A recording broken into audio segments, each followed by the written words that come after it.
Beer brewed with yeast flown in space might not be super vintage, but it is really interesting. So that's what we're talking about today on Vintage Space.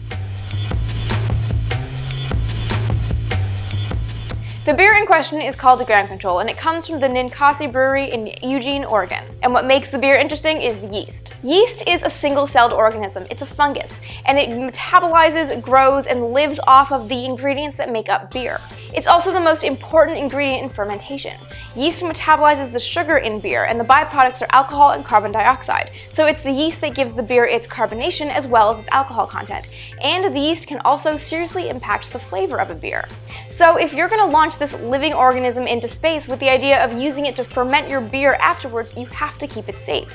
And that was a challenge facing Ninkasi Brewing founder Jamie Floyd when he had the chance to launch yeast on a rocket. The opportunity came about socially, when Jamie crossed paths with Hybridyne, an amateur rocket group seeking sponsorship to get one of their rockets off the ground. Ninkasi became a sponsor and, in exchange for the funding, was granted some space on the rocket. Jamie decided that it would be more fun to actually launch something on that rocket as opposed to just watch it fly.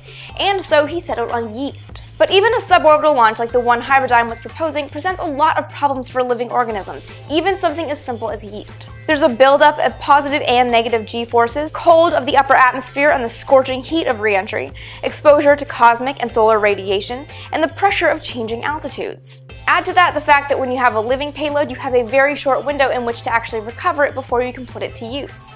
To keep the yeast alive, Ninkasi developed a cube that held 16 vials of yeast surrounded by dry ice to protect it from the heat of re-entry. This payload was mounted in a rocket in July of 2014, and while it launched fine, it didn't land fine. The yeast casing was designed to protect it for about 8 to 12 hours, but it took 27 days to actually recover the payload after it landed. Needless to say, the yeast strains were dead.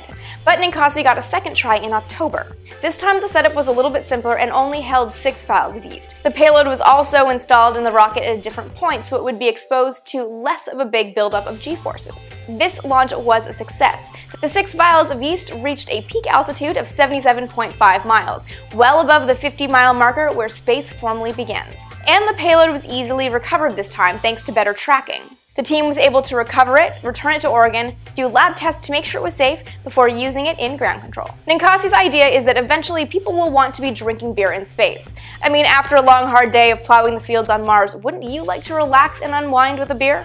For more about the beer brewed with yeast that has flown in space, check out the links below. And as always, leave your questions, comments, and any topics you'd like to see covered on future episodes in the comments below. For daily space-type content, a lot of it vintage, be sure to follow me on Twitter as AST Vintage Space. And with new episodes going up every single Tuesday and Friday, be sure to subscribe right here so you never miss an episode.